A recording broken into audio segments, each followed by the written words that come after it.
Okay. Today, the poverty perspective for today. When is something racist or inappropriate? Okay, just recently, the Donald, yes, I said that right, the Donald, Colt told 4 45. representatives, I don't know if it was Congress or Senate, to go back where they came from. Well, the problem with that is 3 of them are actually from here. Is that they're from America. Yeah, America. they're from Osarima. Yes. You know what I'm saying? Yeah. Is this racist? Would you take it as racist if you were told to go back where you came from, but you actually are from here?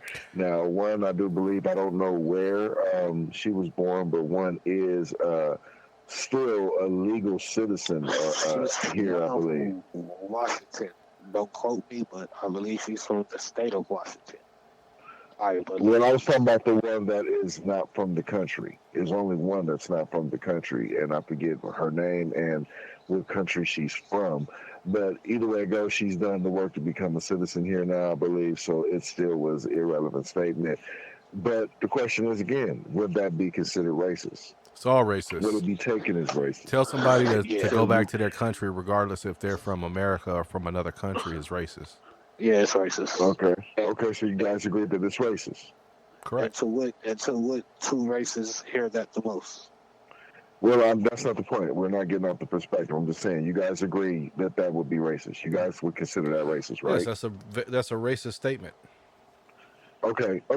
So, here's the thing, though.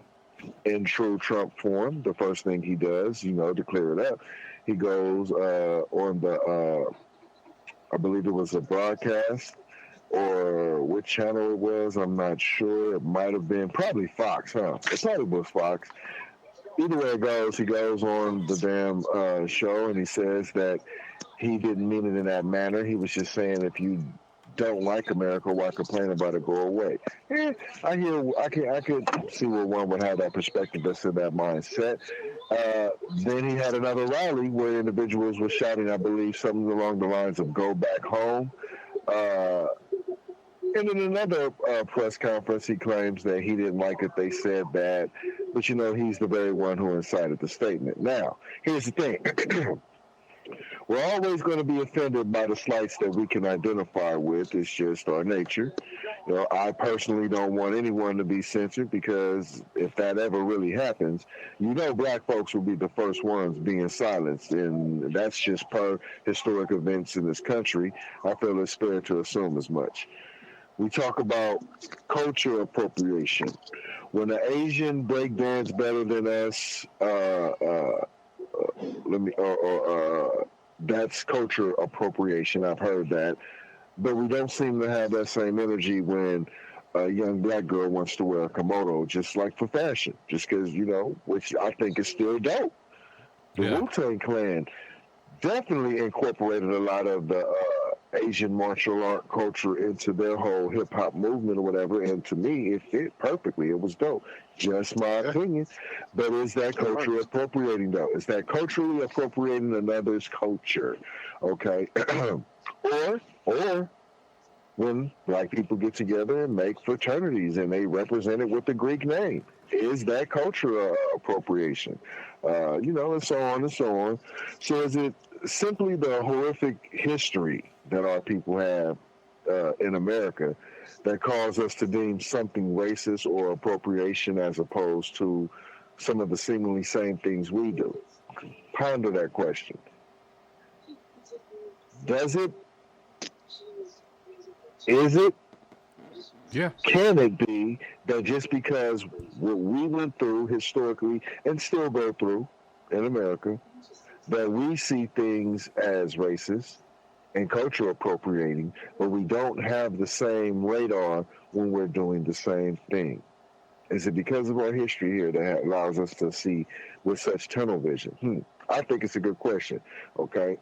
But I'm just asking, though, don't get too deep on that. I'm just, I'm saying it's just my opinion. Yeah. It's all the same. It's all the same in my opinion, because one is an exact reflection of the other. You know what I'm saying? It's funny when you hear the word white boy coming out from a black person. You know, they say white boy. They say that's like it's hilarious or it's no big deal. But let a motherfucker say black boy. I can hear the "We Shall Overcome" speeches being written right in that moment. If somebody get called black boy, I can hear it coming. You know, straight hair weave is to simulate what? Blue eye contacts simulates what? Yeah, yeah. Gucci this, Louis this, and Prada that, and you know. But tell a motherfucker to get try to get the at least I feel the majority of the American black population to wear African or dashiki or any kind of cultural from any part of Africa clothing outside of the Black Panther's release premiere release date, Black Panther 2. Outside of that day, outside of any day where we celebrating anything having to do with that. Tell the typical majority populace of the American black population to dress more African on a daily nature, to wear their natural hair, to do everything natural or anything African related. I don't think you'll get a gracious result from that. I could be wrong again. This is all my opinion, and I can hear the African booty scratcher jokes forming right then and there. That people start doing that.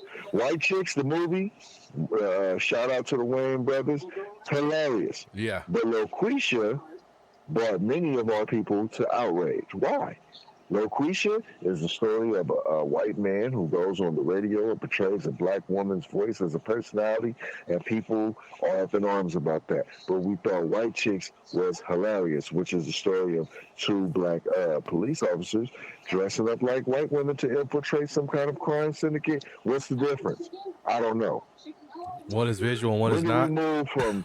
I mean, I don't know. One is white and one is black. That's the only difference. Yeah. Why is one racist or culture appropriating, but one is not? And that is the energy that I'm asking. I'm just posing a question. Again, I'm not giving out any facts. This isn't certified information. This is just me forming a question, and that's all I do on the poverty side of the perspective.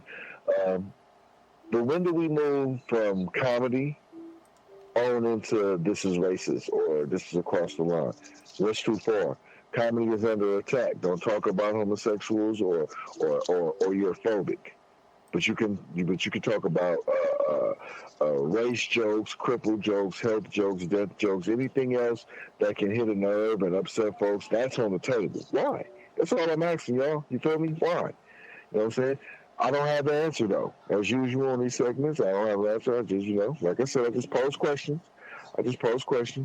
And I ask, what do you think? Maybe people will put it on the thought palette, and maybe people will take time to think about it. Maybe not. In a country that has become the superpower via institutional racism, in which many of the practices are prevalent in everyday life, systematic racism is displayed in social and political institutions. It reflects in differences regarding wealth, income, criminal justice, employment, education, etc., etc. That's just reading off a few things that it says here. But without money and without power to influence any of these institutions, you can't really, by definition, be a racist. That means that you're simply, bigot? Yeah. Or you're just prejudiced? That's pretty much. That's what that would be. That's all we. Most of us are though. Most of us are. That is correct, sir. No matter how magnanimous we want to make ourselves seem on social media and on these various platforms, we are all, in a sense, somewhat biased to a person for whatever the reason may be. To overcome it is to look at ourselves. I guess I can say that. If you really want to make change yourself. If you don't, do like me. Throw the horns on the helmet, jump on the front of the hog, and ride this some bitch out. The perspective is poverty. And again, what was I going to say? To that report to the baby mama ass, hoe ass, sucker ass, I hope you get a reward. And rewarded with the pussy, sir. You seem to have worked hard for it. You know what I'm saying? Maybe not. Maybe the results was disappointing for you. because motherfuckers got more class than what you think. Enough of the reach was reached. Enough of the bullshit was reached. But at the end of the day, you know, I don't know. Hopefully you get your reward, you know. But brothers, thank you. I'm going to continue be me while these suckers be sucker, and I'm going to be sucker free. You bet you. Big Plex, yo, thank you. No problem, brothers. Yep. Yeah. Always a pleasure. Yeah, it was an interesting one. This one was fairly long, but it was worth it. Thank you guys for the laughs. I needed it. Like I've been working. Man, it's the power of conversation. Sometimes it takes on different things. It happens like that. Yeah, well, I needed it because I've been working 7 days for like the last 4 weeks, and I feel the doom and the dread of tomorrow morning. You know what I'm saying? Coming up over me right quick. So yeah, I needed it. But Big Plexus, give us free. It's the ODDKAST, bitch. Grind thirsty. Yeah, yes sir. Yo, it's the ugly. I'm about to break it. Man, fuck that. Check it out.